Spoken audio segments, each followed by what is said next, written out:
So today I am really, really excited to talk to you, Lynnette Khalfani-Cox. And I'm also want to thank you for joining our group to really drill down into ways that we can help people to make sense of what is happening in the world with the COVID-19 crisis, but to also use this as an opportunity in some sense to retool, to reflect, maybe upskill, reskill, and that's on the career side, but most importantly, not most importantly, but also on the financial side.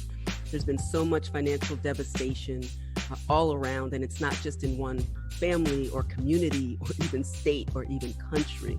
And this is a really important time for us to figure out what are the ways and resources that we can work through in order to not only make it out of this specific crisis, but also to protect ourselves with respect to our money and our finances and generational wealth going forward.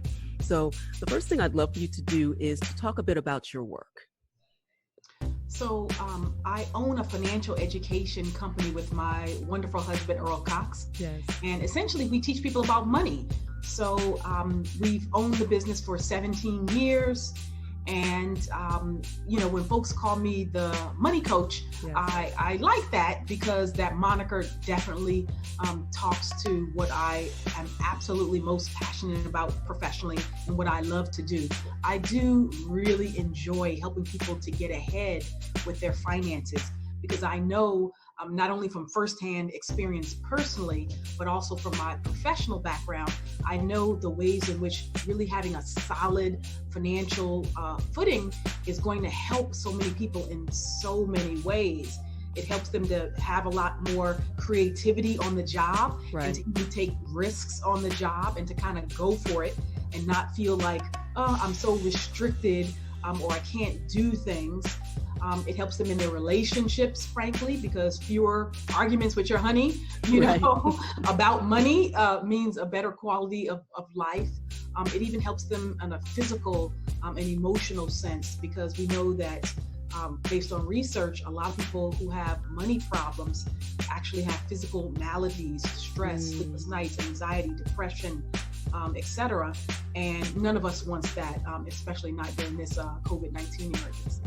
Absolutely. It makes a lot of sense because oftentimes people think about finances in isolation. And what you have described is the connection to every aspect of our lives. And that's really, really important. And it actually leads me to my next question, which is, how has this current situation impacted you personally and professionally? I recall seeing all of our colleagues as I would scroll through Twitter or read my texts and emails, and overnight, it happened for Shantavia and I overnight around the time of South by Southwest. That was the first domino for us in terms of speaking and engaging and travel. How has it impacted you and your business in particular? Because everybody has their own story as well. So certainly, like most entrepreneurs, we've definitely taken a hit, and we've seen a decline in our revenues and in business in the early part of the COVID-19 emergency. We had speaking gigs that were canceled, conferences that were obviously called off, spokesperson media type deals that were in play that, all kind of got shuttered. So, and again, we're not alone. We're not right. sort of crying over that. And I'm sorry, a phone is no ringing. We're this is called working in place. And you said earlier, like, we're in our green room. This is not a green screen. This is literally my life, right? I didn't even realize my phone was still here. So, and it's been ringing off the hooks, unfortunately. No worries. I have to have my daughter to come and take this cell phone away. Your other coworker, right? I've seen pets. Exactly. She's run camera for me. She's done pretty much everything else. So why not? So, but in general, what happened in our business, and certainly, from a professional standpoint, in early March, that's when we got the impact of it. So I was glad when I was able to do my last speaking gig on March 2nd. I had a keynote that I was giving here in the area where I live, which is in the Houston area, for the Greater Houston Black Chamber of Commerce. And I didn't forget, because the head of the chamber, she called me the day before, and I was like, oh no, they're about to cancel. Right, here it comes. She was like, no, we're still on, you know. She's like, I'm making sure you're good, and I was like, yep, we're still, everything is good. So we did do that last event. It was great. But frankly, even then, you know, we had started the social distancing. Everybody had the hand sanitizers. They were telling us, let's not hug, you guys. Let's wash the hands. Let's be really careful. And so that was March 2nd. And when we left that event, we were like, yeah, that's about it for right now. We're not going to go anywhere or do anything. I subsequently got media calls. I got a call to do Dr. Oz's show. And I was like, I can't fly here. I'm not doing that. And subsequent to that, and I'm actually Dr. Oz's money expert on his show. But subsequent to that, of course, all the programs have gone remote in terms of doing media interviews, etc. And right. So I went ahead and did the show again, but just again, did it right here from my own home, because everybody's taping and the pivot, if you right. That's the word I was thinking as you were talking, like the hard, you made the pivot. Sure. That transition has been really to just, of course, do everything digitally. And honestly, that part for us is not a change at all, because like I said, the entire 17 years that I've been a small business owner, I've run my business from home. I'm very accustomed to working from home, etc. So that part, I'm like, I'm good. And, you know, I know some people are having like, oh my God, I have to work with my spouse at home, or I have to deal with all these other issues. And it's more because my daughter is home, my 14-year-old, for example, stuff like that. Definitely, you know, transition when right. her school got canceled. But the work itself, is, aside from the speaking and the public engagements, what we've done very quickly is to just work with our clients to transition everything to webinar format. Right. And so after we kind of went through that March period of cancellations and things just kind of being like thrown into chaos, very quickly in April, it ramped up like crazy. And so now, you know, pretty much all of our clients have come back to the table, and in one way or another want to do some other type of work with us for 2020, which I'm super happy and appreciative of and grateful for, frankly. And in fact, we've even seen an expansion and more opportunities because more than ever, obviously the COVID emergency is first and foremost a public health crisis, right. But at the same time, there's a financial component because of all the layoffs and job loss and furloughs and all the people who are having sick time, and you know, all of this means people aren't getting paid, and the money problems are getting exacerbated, I should say. People feel exasperated. Right. They both work, right? Both work. But you know, in all seriousness, this is a serious time for folks financially, because even before COVID-19 hit, Tonya, you know, the statistics show that the average American didn't have $400 saved, and right. This was pre-coronavirus, you know, crisis. So yes, the intensity with which people are feeling these pressures economically, it's definitely been ramped up. Absolutely. And that's why, you know, when we started talking about what we could do, and some of our colleagues in different areas of expertise, to really try and make some sense and also start to plant the seeds that hopefully will grow in the future, and to learn it's not even about mistakes at this point. It's like, where am I and where do I want to be going forward? That's right. And for many people, this is a horrible time.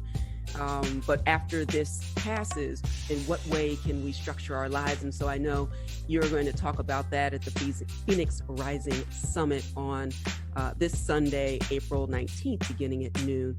Talk to us about what your particular keynote is going to cover. Well, I really want to provide our audience with a message of hope and inspiration. And I'm really looking forward to this keynote, because not only am I going to share my own story, I want to give people some actionable steps and some things that they can do to take control of their financial lives and their careers, and feel good about it and feel empowered by it. Because I think so often when you get into a crisis, and certainly COVID-19 is a crisis, it's a global pandemic, of course, right. But we can get swallowed up in that, right? We can start to feel diminished by our circumstances. And so part of what I want to share with folks is about the importance of understanding how you bounce back from a setback, how you can have success even after something that on its surface or at first glance seems insurmountable or seems like it's enough to take you out. And so I'm certainly going to share my own story about being downsized. Not now, of course, I'm not firing myself in this job.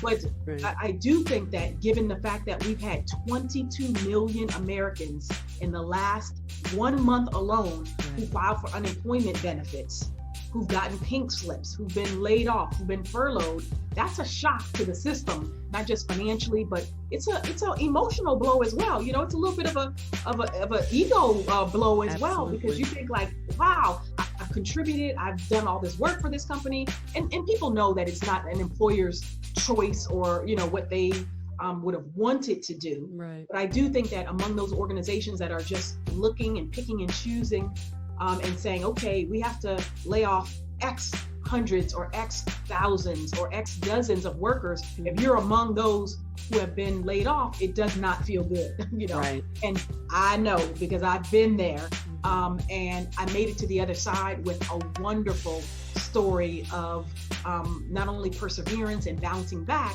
but showing how it's possible to thrive even after that kind of a setback. So I'm certainly going to share a little bit about that. And I'm also going to be talking to people about the importance of having a plan B and being diversified in various ways. So I don't want to give away too much, but, but certainly I do hope that our audience will have some actionable takeaways. I definitely like for people to be inspired, but I want them to know that they got to get on it as well, and that because it's great to be, to feel like, oh, I love that message or rah-rah, or, I feel good for what she did or what she accomplished, the good and the bad, because I really do believe, Tonya, in telling people both the good and the bad. Right. But I want people to know that, if I did it, they can do it too. And so I am going to share, like I said, the good, the bad, and the ugly, and show people it is possible to go from something that you might think is kind of the depths of the downside, and then sort of survive that, thrive, and then take it to levels that perhaps you never even contemplated for yourself. Absolutely. When Shantavia and I were first talking about this, and I'm mentioning my the co-founder of the Lit Brain Trust LLC, my business partner, who's out wearing a cape somewhere and saving the world, as we all do. But when we started talking about this, it was precisely what you just said, that sometimes you have to get still and you have to figure out and deal with the matter at hand. And if there are fires all around you, you have to put out the fires. After the fire is out, how do we make sense and start to rebuild? And so we'll talk about that as a matter of career for you, as a matter of finances. We also have several people. I'll run down the list quickly of those who are also joining. But the other keynote that we have is who is joining us is Minda Harts, from the author of the memo and the founder of the Memo LLC. So I bookended both of you. So we start with talking about finance. We end when we're talking about how to secure the seat. So we're starting with secure the bag. Yes. We're going to end with secure the seat. And in between, we'll be blessed with Latesha Byrd. She's a career coach. We have Kailei Carr, who is from Beyond the Business Suit and the Bärí Group. We have Stephanie Tech Life Steph, who's going to be talking about how to be a really great digital citizen, what it means to have a strong digital brand, and also she's going to give some hacks and some tips from the tech side as well. Teri Ijeoma, who she manages to make money on the way up and the way down. I've actually taken her class. I am a fan. It has worked for me. And so I really look forward to that as well. Dr. Kathleen Walls is also going to join us, and that's that mental health and wellness aspect of it as well. And she's talking about taking the cry in crisis and what that really means and how to move beyond that. So I'm really looking forward to that as well. And we also have someone who's a fellow legal eagle, who will be talking about all the things we probably should have had in those contracts, so I'd still be getting paid even if I'm not talking. So residuals. On residuals, kill fees, we'll be talking about it all. And also there's so many people who are now using this as an opportunity to pivot into the side hustle and make it their main affair. So even starting a business and figuring out what that means. This is the opportunity. And, you know, we come from entrepreneurial spirits for sure. And a lot of entrepreneurs are going to come out of this. There's going to be a lot of not just financial surviving, but thriving, as you said, that comes from this. And I'm really excited that you have joined us. For those who want to attend, and after this, I don't know why you wouldn't. I'll be there. Many other people will be there. The registrations are coming in. If you can say right now, #I am ready to rise, then you're ready to join us on Sunday. We wanted to make this affordable as well. So we have student discounts. We have something that's like a more curated experience if you actually want to speak directly with speakers. But the main is $49. And we also have some amazing sponsors who have really stepped up to make sure that we don't want finances to be an impediment to you participating. So this could be the moment where we don't want you to quit 5 minutes before the miracle. Go to phoenixrisingsummit.com. That's phoenixrisingsummit.com for more information. If you can't attend on Sunday, you can also join us with the replay as well. And any final words that you want to leave with our viewers? Actually, Tonya, I wanted to give kudos to you because you guys have done yeoman's work in a very short couple of weeks to pull off what I think is going to be a phenomenal set of programs. Really, this digital virtual summit is going to be phenomenal because you've really made it holistic. I mean, covering all these different elements from the legal to the mental and emotional to the financial to the career, etc. It really is touching upon all aspects of wellness for people. And so I'm super excited to be a part of it. Going to be happy to share with the audience and really do want to encourage everyone out there to come and take part and join with us on Sunday. Thank you so much. I'll see you there, and we hope to see you there as well.